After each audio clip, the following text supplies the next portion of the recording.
I've got a question here from Susan who says, I school my horse in an outdoor arena and our neighbouring farmer recently put some cows in a field just beyond the far end of it.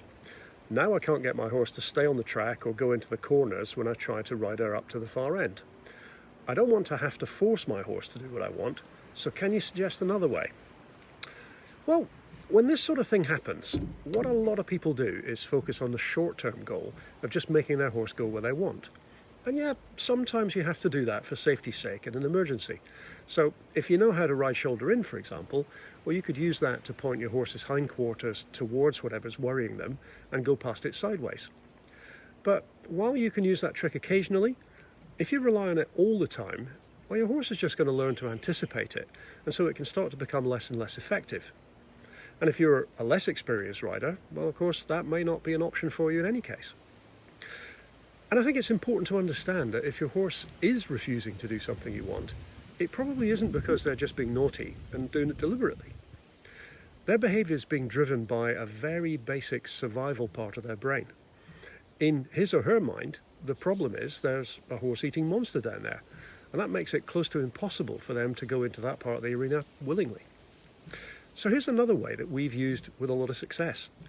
And this is more focused on helping your horse's unconscious survival brain realise the threat they're reacting to, well, it just isn't as real as they imagine. So I like to think of 3 zones between you and the scary thing. And it really doesn't matter what the scary thing is. You just give those 3 zones colours like traffic lights, so green, amber and red. Now, when you're well away from the scary thing, you're in the green zone. And that's where your horse feels totally comfortable. And then as you move a little closer to the scary thing, well, you'll start to feel your horse getting a little bit less comfortable. But they're not so uncomfortable that they just stop listening to you or start to fight against you.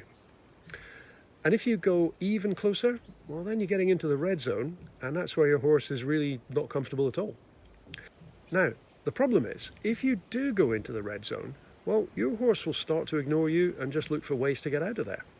They'll try to challenge and maybe even blast through your aids, and it can quickly turn into a physical contest. And the problem with that is, well, the last thing you want to teach your horse is how to ignore or burst through your aids. And so even if you do succeed in getting what you want by using your strength to overcome your horse's resistances, well, actually, you've lost. Because in the process of arguing with you, your horse gets to learn how strong you actually are. And the answer is always not nearly as strong as your horse. So even if you get them to go where you want in the exact moment, well, the next time they feel the need to disagree with you about something, if they feel strongly enough about not going into that red zone, well, now they know exactly how hard they have to work in order to defeat you. Now, if you think of the traffic light zones, what works really well is to go and ride from the green zone into the amber zone, or you can do this on the ground too. But the most important thing is to stay out of the red zone. So if you're riding up the track in the arena like Susan described, well, you can keep going up the long side until you feel you're heading into the amber zone, but then immediately turn across. And when you get to the other side of the arena, you can turn short and go backwards and forwards across it while staying in the amber zone. And you watch out for a moment when your horse starts to feel more comfortable. Now, when you sense that moment, you make the decision to turn and head back into the green zone. So your horse gets encouraged and reinforced whenever they relax a little bit. And if you repeat that a few times, well, you usually find that your horse's reaction in the amber zone starts to become less. It's like their mental comfort zone has expanded, and the part of the arena that used to be amber for them becomes more green. It also increases their trust in your decision making, which is a really great thing to develop. Now, the key thing is you want to avoid going into the red zone when you do this, or certainly avoid going into it more than just a little bit, or only for a moment or two. And if you do go in there, well, you just push your horse beyond what they can cope with. All their resistances will reappear, and they just want to run straight back into the comfort of the green zone. If you just play around in the amber zone a few times, well, you can help your horse gradually expand their green zone where they feel comfortable.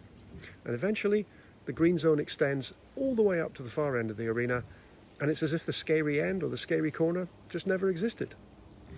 And when they start to feel more confident in that area, well, you can even stop, give them a treat right there.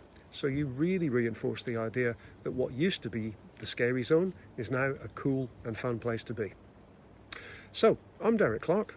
Scroll down and leave me a comment, and be sure to hit the subscribe button if you'd like to hear more tips like this. Let's have fun with our horses this week.